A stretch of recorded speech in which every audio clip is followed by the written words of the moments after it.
nổ nhang nó kệ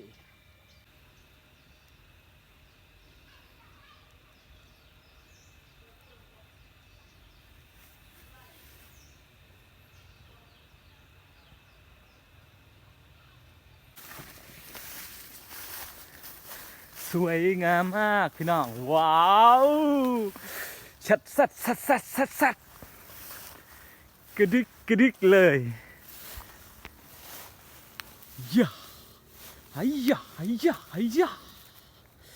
แฮดทัดอันนั้นโอ้ขางขาวอุ้ยขางขาวใหญ่เลยเบาทิเชอ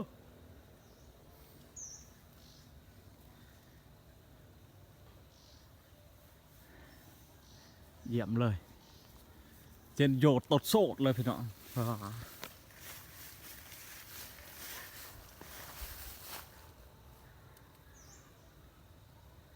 เดี๋ยวเปิดพอมาก่อนเขาปลดเปรี้ยวอะไรดอกทองโตพรีเป็นสีโตเลยว่าสุดยอดเลยพี่น้องอย่าว่าบุษายเนาะเมื่อวานนี่บ่าวดอนมากลางกระพอมือแรกมายามว่าหายยะตดโซด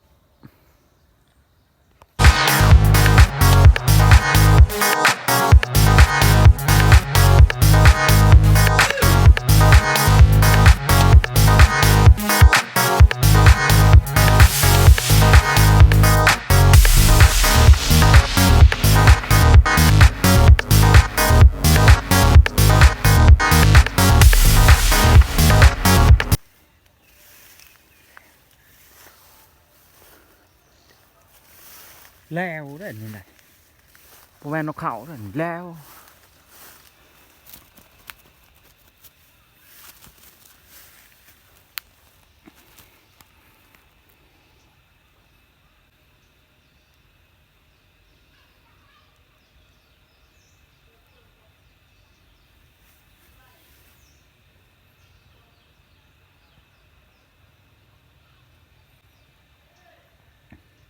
ข้างข่าวโอ้ย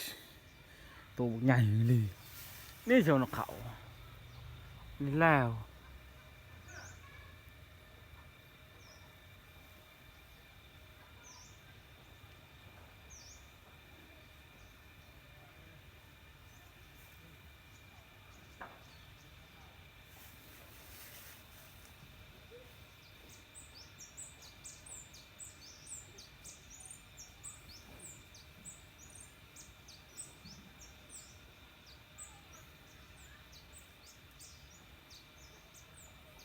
กับดักเนาะตะข่ายที่เขาใช้นี่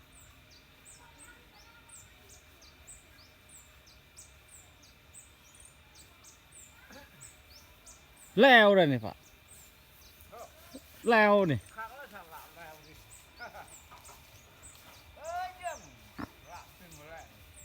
เจี๊ยสองโต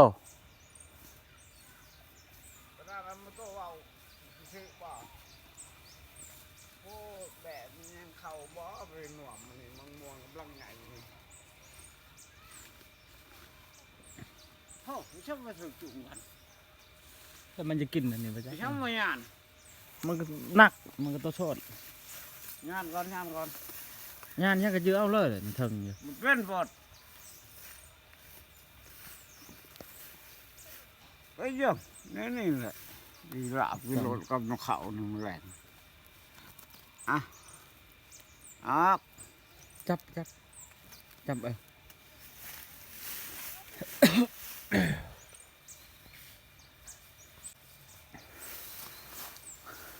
มานี่ไปเลยมาสิมาจับโทรศัพท์เลยมานี่เด้อตัวจับแบบนี้เด้อเบิ้งมือตัวจะจับอันนี้มันบังจับดิจับนี่เด้อ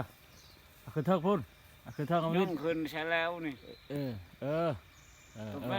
สำนักละตัวเบิ้งอยู่นี่เห็นนี่เด้อ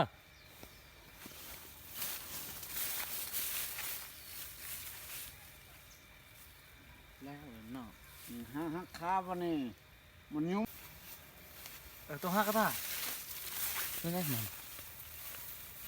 มันเป็นถ่ายตัวจะติ้งเนาะดูหักมันก็พ่อแล้ว ทำมือมันแล้วหยกหลบ นั่นเหมือนมันเข้าไปได้ เอายุงขับเอาดิแล้วป่าหันหนึ่งนี่ไปสื่อกระดาษหันหนึ่งป่าก็จะคืนนี่เสานี่ก็ได้อีกตัวหนึ่งเช้า ตัวท้ายเลยบริถ่ายมือก็บังกล่อง ให้ ตกขี้มามือ เอากีฬาให้ได้อำเภอเกลือ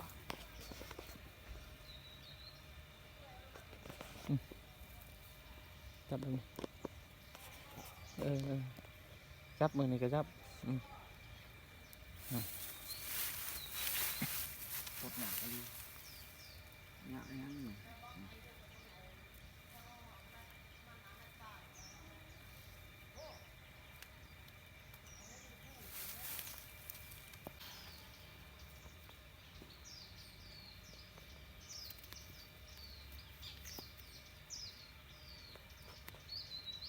หนูยังหนูเก๋เกี่ย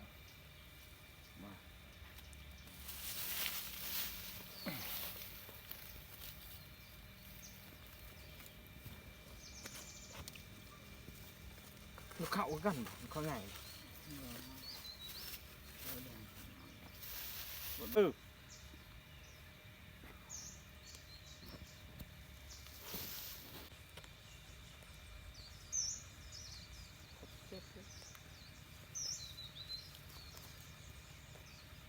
หักข้างมันหันก็ได้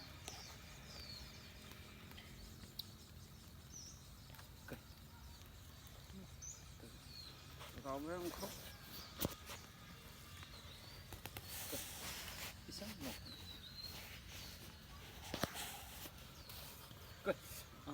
บาทต่อ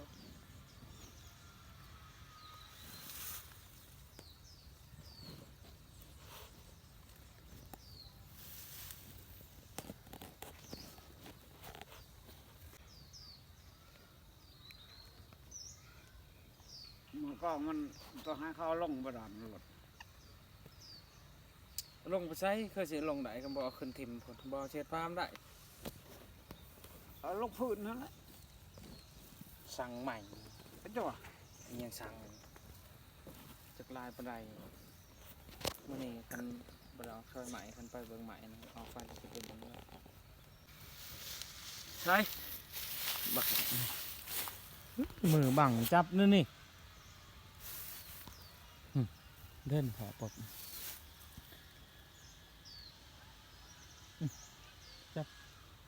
ใส่ทงนี่นะนี่ยำครบหันมันบินได้ บินยังคาบ่มีสิบิน อ้าว ปวดเจียกอ่ะ